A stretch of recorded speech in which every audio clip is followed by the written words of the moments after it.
शिक्षक हेब तो एमती छातीए पानी रे निजे जीवा सह स्कूल छुआ को भी कांधे नौछंती एमती एक दृश्य देखा मिली अनुगुल जिला ललहड ब्लॉक रे।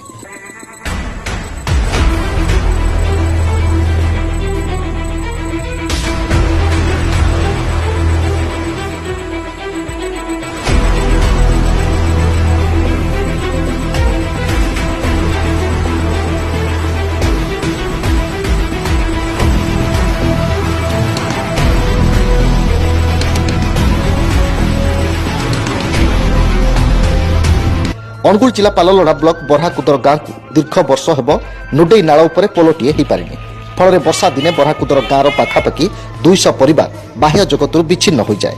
ए परिप्रेक्षी में बरहाकुदर गांव में सरकारी प्राथमिक विद्यालय किसी छात्र छात्री अन्य गांव सेठाकु पढ़ा जाती हेले वर्षा दिने नदी में जलस्रोत बढ़ी जाए। ए परिप्रेक्षी में छात्र छात्री नदी पार हो स्कूल को जीवा असंभव हो पड़े किंतु से स्कूल शिक्षक बाघ बेहरा निजे छातीए पानी रे पहरी जीवा स्कूल छात्र छात्री को मध्य नदी पार कर स्कूल को नियंती फल स्थानीय लोके शिक्षकों को भूरी भूरी प्रशंसा करिसेंती।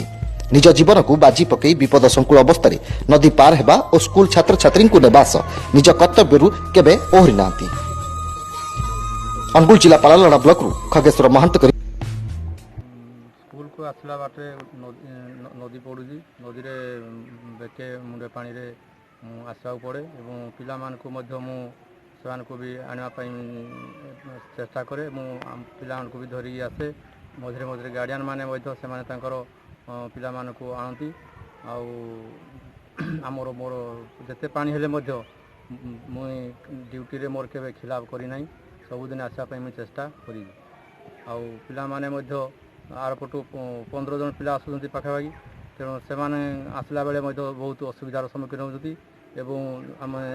केते बेले पानी रे भासी जाऊ ताहा भी ठीक नुह तेणु चेष्टा करूँ आम सबुदिन क्लास करने चेष्टा करे आउ पिला माने बाटर से आसापी चेष्टा करती मुझे चेष्टा करे आने।